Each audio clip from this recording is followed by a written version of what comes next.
What it do, world? We back again with another episode of Talking Sports with DP.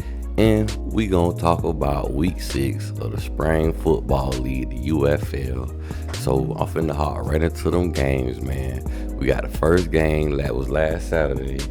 We got them Birmingham Stallions defeating the Memphis Showboats 39-21. Now, Birmingham Stallions still dominating this league, still doing their thing, you feel me, going ham. Giddy up and all over the league, you feel me? Who is gonna beat them? They ain't lost the game in down there 2 years, so we gonna see what it's gonna be, you feel me, next week. But yeah, like I said, Birmingham Stallions won 39-21. Passing leaders, Adrian Martinez went 23 for 36, 369 passing yards, and 4 touchdown passes. Adrian Martinez starting to get more and more comfortable with the passing game, look like, because we already know he's a runner. The man be running that thing, getting out the way, very elusive. He been doing it since college, but the passing game look very, very much sharp. Very much sharp. Look like he getting real comfortable back there in the pocket with the Birmingham Stallions. Passing leader for the Memphis Showboats, we got Case Cookies, 15 for 23, 115 passing yards and a touchdown. What I want to say about Case Cookies. Case, you know your offensive line not blocking for you. You know you're not getting that much time back there. You know every time you drop back, you're down on you back in 3 seconds or less. So, well, in 3 seconds or more, you feel me? So, in 3 seconds or less, you got to get that football out, bro. You got to help yourself. I see sometimes you holding on the ball way too long. If your first, second, third read ain't there, when all else fails, throw it to your one-on-one matchup. Give your wide receiver a chance to make a play. Don't just sit there and take a sack. And if anything else, throw the ball away, bro. Hit your check down or something, man. You can't get back there killing yourself. But with that being said, I honestly think Memphis should try to give Troy Williams a chance, because I feel like the offense started to get a little bit more life when Troy Williams got back there. Case Cookies is my boy. I'm sorry to say that, but Case, I think Memphis need to go with another quarterback, man. You feel me? Because the offensive line ain't the best to protect you, dog. And it seems like every team you go to, the O-line really don't help you out. I'm surprised y'all made the championship when you were in the Philadelphia Stars. I want to say the first year of the USFL when that was a league. But with that being said, man, Memphis Showboats, y'all got to rock with Troy Williams next week to see what y'all can do with him. Rushing leaders, we got CJ Marable for the Birmingham Stallions with 5 attempts, 30 yards. And we got Ricky Person Jr. on the Birmingham Stallions with 11 attempts, 29 yards and a touchdown. You feel me? The Stallions had a balanced attack for the most part. They could let everybody get a little piece of the pie on the party. I wish the running game numbers looked a little better than that, but hey, both of the guys doing hard work. One of the guys scoring a touchdown. Can't argue with that. And you got the dub. Your quarterback making big plays in the passing game. So hey, he wasn't needed that much You wasn't needed that much no way.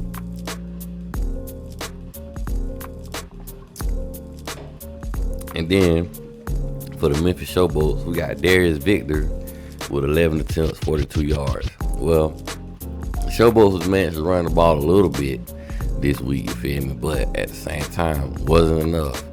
They obviously are looking like the worst team in this league, you feel me? I've been saying it, and it's coming to light. It's coming to fruition, obviously, you feel me? Because these guys just not getting it done out there. Receiving leaders for the Birmingham Stallions, we got Kevin Austin Jr. with 4 receptions, 108 yards, and a tucky. You feel me? The boy had a big 80-yard reception, took that thing to the house, beat the cornerback. You feel me? He was asleep somewhere. I don't know what he had going on, but he burnt toast to the house, to the end zone. And then we got Marlon Williams, 4 receptions, 58 yards, and 2 tuckies. Marlon Williams, man, when I first seen him in the Spring Football League, I want to say 2 years ago when he was Birmingham Stallions, he wasn't as big as he was, but I think since he had the Achilles injury he's coming back from, and he's been balling from, the man got a lot bigger. He looked like an Anquan Bolden body type out there. But receiver leaders for the Memphis Showboats, we got Daywood Davis, 5 receptions, 43 yards. Defensive stat leaders, Birmingham Stallions, Damon Lloyd, 7 tackles, number 51 if you ain't know. And DeAndre Tillman, 4 tackles, 1 sack, and 1 tackle for loss. Number 99 for the Birmingham Stallions, if you did not know. Memphis Showboats, defensive leaders, Malik Lawin, 8 tackles, and TJ Green, 7 tackles, 1 sack, and 1 TFL. I got a little bit reviews of the game, you feel me, that I wanted to talk about. Not much, not nothing major. Stallions outgained the Showboats 466 total yards to 217. Which, I can't sit here and bash the Memphis Showboats about not being able to play defense and limiting this, because the Stallions been doing this to everybody. So this ain't nothing new. Feel me? It could have been anybody the Stallions did this to, the way they've been playing this year. So, hey, at least Memphis put up some points, you feel me? Because the last time they faced off, Memphis couldn't do not a darn thing. But the Stallions average 4.3 yards per carry, you feel me, on the ground. Big reason why they won, you feel me? Memphis couldn't stop the run for nothing. And they couldn't stop the pass for nothing either. Memphis secondary was like, they was asleep out there. It was like they was burnt toast waiting to get butter spread on them or something. It's crazy. Whole bunch of burnt toast out there covering people. Well, they wasn't covering nobody. The way Adrian Martinez was slinging that thing. And the Stallions had 22 first downs to the Showboats 13. Way to get it done, Stallions. Way to get it up. Stallions had 14 points off turnovers also. Memphis, like I said, man, y'all got to go with that boy Troy Williams, because Case Cookies, the offense looked slow, lackluster when he was out there. Sad to say. Now, he was moving the ball when y'all scored y'all first touchdown, but after that, it seemed like he got rattled real fast after he got sacked and hit a couple of times. And then when Troy Williams came in, I think y'all scored like twice, and y'all was moving the ball a little bit. Troy Williams had one mistake, though, that interception. But, hey, need to give him a try, give him a look next week, see what he do. Next game, we got the Houston Roughnecks lost to St. Louis Battlehawks. Call is law. Battlehawks was up 22 to Houston Roughnecks 8.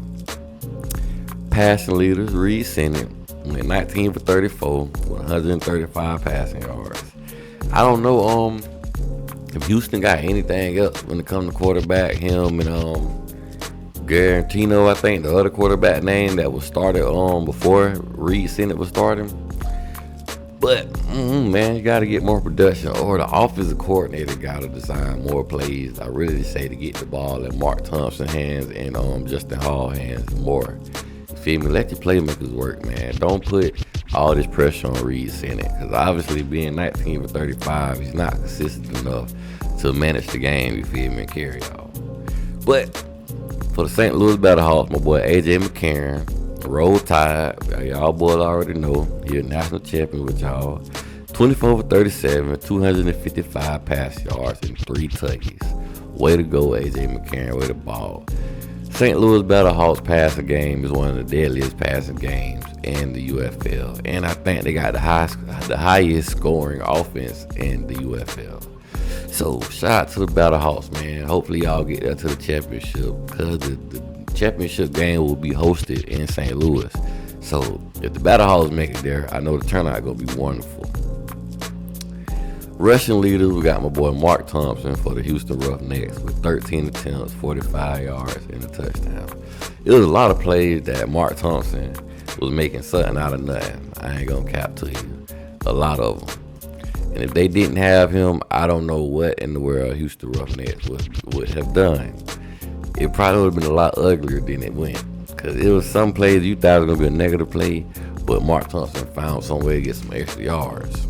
And he was also in the receiving game, but the numbers wasn't too high enough to make my receiving list. You feel me? But for the St. Louis Battlehawks, my boy Jacob Sailors, 8 attempts, 18 yards. And really, the rushing numbers was just all bottled up, because Houston Roughnecks was shutting down the Battlehawks running game. I think they ended off the game with only like, I want to say -5 yards, -3 yards, or something crazy like that as a team, because they was going backwards so much when it came to the running game. But what I must say,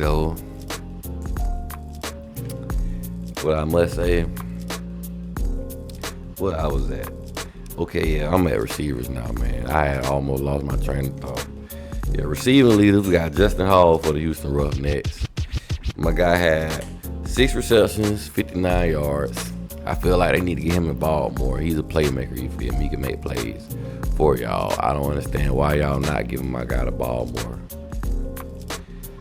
And for the St. Louis Battlehawks receiving leaders, my boy Hakeem Butler, Mr. 6'6", number 88, if you did not know.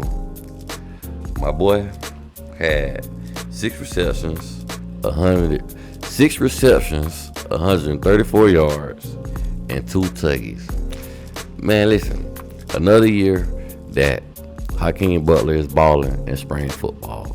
The man is making plays each and every season. He come out here and do his thing. They can't stop him, and I don't see. I see why they can't stop him. 6'6" is a lot to cover, and he got good hands, and he got good ball awareness. You feel me? Them back shoulder throws, he be killing with him and AJ McCarron. So shout out to Hakeem Butler, you feel me? Doing your thing out there for another year. Defensive stat leaders for the Houston Roughnecks. We got Donald Rutledge, 7 tackles, you feel me? Number 38 on the Houston Roughnecks, if you ain't know. And then we got my boy Reuben Foster from Alabama. You feel me? University of the Crimson Tide, if you ain't know. And you feel me? He had 5 tackles and a half sack. Stat leaders for the St. Louis Battlehawks. We got Willie Harvey. Willie Harvey from the jump made a statement. First play of the game, they tried to run the ball on the Houston Roughnecks. He came there and hit your boy Mark Thompson in the backfield real quick, real fast. You feel me? Let him know I'm here. But Willie Harvey, number 51 for the St. Louis Battlehawks, had 9 tackles, 1 tackle for loss, and 1 forced fumble. Linebacker Mike Rose also had a pretty nice game, 7 tackles, 1 forced fumble. And reviews for the game, Battlehawks led the whole game. If Battlehawks wanted to beat the Stallions, man, though, they have to find a run game, man. -5, -3 yards, you feel me? That's not going to cut it, bro. It's not going to cut it at all. Penalties, you feel me, and lack of explosive plays also hurt the Roughnecks, man. Y'all got to find some way to get your explosive guys involved, like I was saying to y'all earlier. Build your game plan around Mark Thompson and Justin Hall. And anything else is just a plus. And 8 penalties cost the Roughnecks 50 yards, you feel me?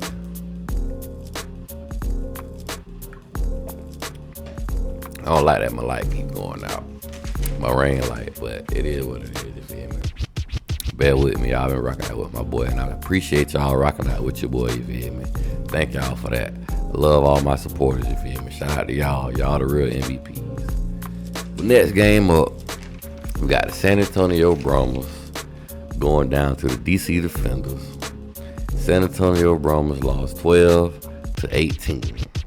Now this was a hard-fought game, you feel me? I honestly thought the Brahmas was gonna pull it out, cause you feel me, they was toting that rock. John Lovett was handling his business out there. But before I get to that, I'm gonna get to the passing leaders. For the San Antonio Brahmas, we got Quentin Dormany with 16 for 26, 79 passing yards, and 1 touchdown pass. Okay, I'm finna pause right here real quick. Quentin Dormany, I was saying I thought you was probably gonna be able to ball when you got the chance to play for the San Antonio Brahmas, but I was completely wrong. You've been out here, it seemed like you've been struggling, you ain't been connecting with your wide receivers. The main wide receiver, Deontay Kirkland, he hasn't been having good games since he became the starter. So I don't understand what's going on, man. I don't understand. So hopefully the San Antonio Brahmas got something else that they can use for a quarterback. Somebody else they can use for quarterback. Because if not, y'all might have some trouble with Quentin Dormany still being back there when y'all play tougher competition. Because the DC Defenders, their run game is definitely lacking.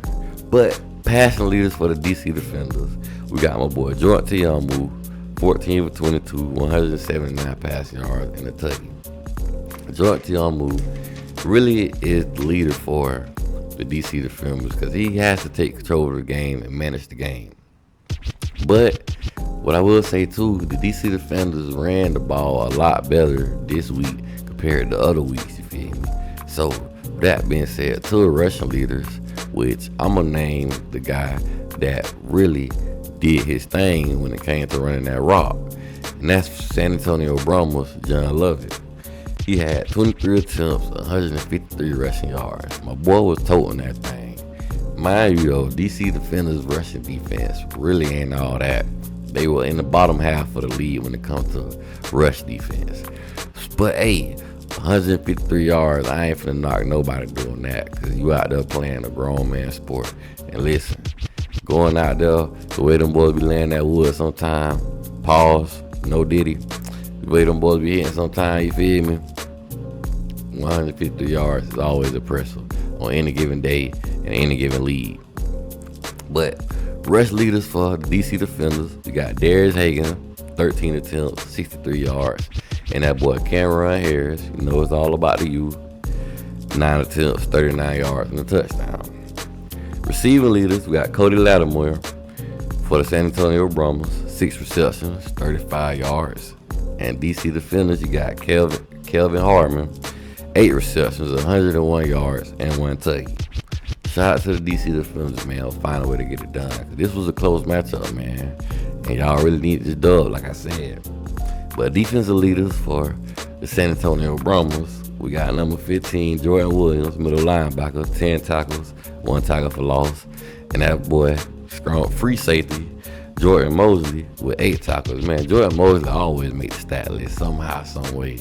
He gonna be on the stat list. Shout out to Jordan Mosley for balling in the spring league. Hopefully, an NFL team see you and give you an opportunity, big dog. But Michael Joseph, cornerback for the DC Defenders, he been balling all year. 13 tackles, 1 tackle for loss, 1 PBU, and 1 forced fumble. Way to go, Michael Joseph. Number 15 for the DC Defenders, if you did not know it, and if you haven't heard. Number 57, Anthony Hines, the third, had 9 tackles also for the DC Defenders, dog. But yeah, like I was saying, it was a slugfest, man. Both teams was fighting hard. The Brahmas averaged 6 yards per carry, and the Defenders had 12.8 yards per completion. So like I say, the Defenders was with the pass, and the Brahmas was with the run, because the Brahmas offensive pass game was the no-show. And the Defenders, really, they was more balanced out of the two. That's why I feel like they probably came out with the win. 7 penalties for the San Antonio Brahmas for 45 yards really hurt them also. And the Defenders came to play some defense, man. They had to get this win, because if not, they would have been out of the playoff race, you feel me? And the Brahmas would have been up, I want to say, they would have been 5-1, and that probably would have knocked out the DC Defenders out of the playoff race entirely in the XFL conference of the UFL. Crazy how that sounds. But yeah, man, the Defenders had 6 tackles for loss as a team, 2 sacks, 1 fumble recovery, and 1 interception. So way to go, Defenders, man.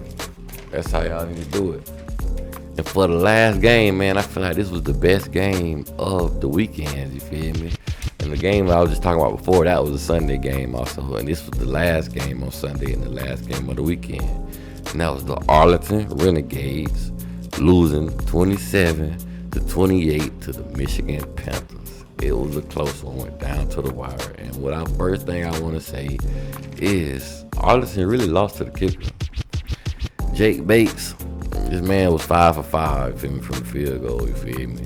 40 yards, 20 yards, 30 yards, 50 yards, it ain't matter. Jace Bates finna make that thing.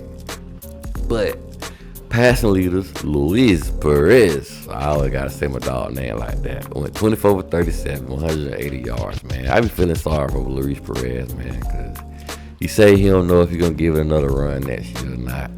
And he really had a pretty good season this year. The team just not coming together. I feel like maybe it's just a chemistry thing. Who knows, you feel me? Because honestly, they did everything right this game to win this game. Other than, I guess, let Michigan get in field goal range. But who'd have thought he went 5 for 5? But for the Michigan Panthers quarterback, Danny Edelin, went 16 for 28, 202 yards, and 1 touchdown. Danny Edelin has been a nice piece, you feel me, since E.J. Perry been gone. I don't know if E.J. Perry will be able to make a return. If not, I guess Danny Edelin will do. You feel me? Because he look comfortable back there. He making plays, you feel me? And He's doing what he can do to get the W for the Michigan Panthers. Rushing leaders for the Arlington Renegades. We got Devion Smith, 14 attempts, 55 yards, and Dede Hunter with 4 attempts, 32 yards and a touchdown. This is the first time that Dallas Renegades had somewhat of a running attack, which honestly probably helped them put 27 points on the board, but still wasn't enough to get the job done. Rushing leader for the Michigan Panthers, that boy Danny Edelin, back on the list again, 7 attempts, 55 yards. And Matthew Coburn II, 8 attempts, 24 yards. The Michigan Panthers running offense was the offense was really lackluster, to be real. They got players in here and there, but like I told you, Jake Bates really won them the game. The man was 5 for 5 from on PAT, not PAT attempts, but field goals. The man was 5 for 5. Receiving leader Sal Cannella for the Arlington Renegades, 6 receptions, 52 yards and a touchdown. And Marcus Sims for the Michigan Panthers, 4 receptions, 67 yards. Defensive leader, Arlington Renegades, we got my boy, another Miami Hurricane, former Miami Hurricane, Jamal Carter, number 22 with 9 tackles. And LaRon Stokes, number 97, 6 tackles, a half a sack, and a tackle for loss. For the Michigan Panthers, defensive stat leader, Keandre Whitehead Jr., 6 tackles, and Noah Dawkins, 5 tackles, 1 PBU. Reviews, man, like I say, man, Arlington almost had them when they was so close. And I feel like at some point they gonna get them a W, maybe even 2. Feel me? Somebody come and slip up and play them lightly. Because I don't think Arlington Renegades is someone to be taken lightly, even though they haven't won the game yet. It's just I feel like stuff just hasn't went their way. And the Panthers make their number 2 spot in the USFL a stamp. They put a stamp on that thing. They made sure that nobody else in the USFL can feel like they finna be the number 2 team. 11-0, unless they lose out and the Roughnecks win out, because I don't see a chance for the Showboats to get back in the race, no whatsoever. They the worst team for the reason. But we got some offensive stat leaders through week 6. That boy Luis Perez is the offensive passing leader once again, my friend, with 1,330 passing yards, quarterback for the Arlington Renegades. Rushing leader, we got a new one finally. Last week was Adrian Martinez, I almost slipped my mind. This week we got my boy John Lovett with 348 rushing yards for the San Antonio Brahmas, running back. Receiving leaders, back again, that boy Mr. 6'6", Hakeem Butler, 478 yards for the St. Louis Battlehawks, wide receiver. Defensive leaders, you feel me? New person right here for the tackle leaders. Michael Joseph with 49 tackles, cornerback for the DC Defenders. Sack leader, same old guy, different day, different week, same old Joe. Carlos Davis, I almost said my boy name wrong. Carlos Davis with 6 sacks on the season for the Stallions, defensive tackle number 96. And interception leaders, my same old guy, Kai Nakue, with 3 interceptions for the Panthers, number 21. And that being said, man, we're finna hop in this weekend slate. Tell y'all what games, you feel me, that's gonna be coming out for this weekend, this Saturday. First game up, we got the Memphis Showboats versus the Arlington Renegades at 1 o'clock Eastern Time on ESPN. I feel like the Arlington Renegades can get them one this game, depending on who is the starting quarterback for the Memphis Showboats. Mind you, I feel like they could win with Case Cookies, but not the way he's been playing lately. So give Troy Williams a try against the Arlington Renegades. You never know. Y'all might get y'all second win on the season. If not, I really feel like Arlington Renegades going to get their first win on the season, because their offense is way more fluent than the Memphis Showboats offense. But we shall see, because sometimes the Memphis Showboats defense comes to play here and there. Secondary, though, horrible. So Luis Perez, eat them up. Next game this Saturday, got the St. Louis Battlehawks versus the Birmingham Stallions. Number 1 versus number 2, 4 o'clock Eastern Time on Fox. I can't wait to see that one, my guy. I can't wait to see that one. That's gonna see who the real big dog is. And I think it's in Birmingham, so I really wish it was in St. Louis so they could really see what call is law. But hey, we shall see. But what I'm gonna say, St. Louis, y'all gotta better run that ball, cause if not, the Birmingham Stallions is coming. That defensive pass rush is no joke.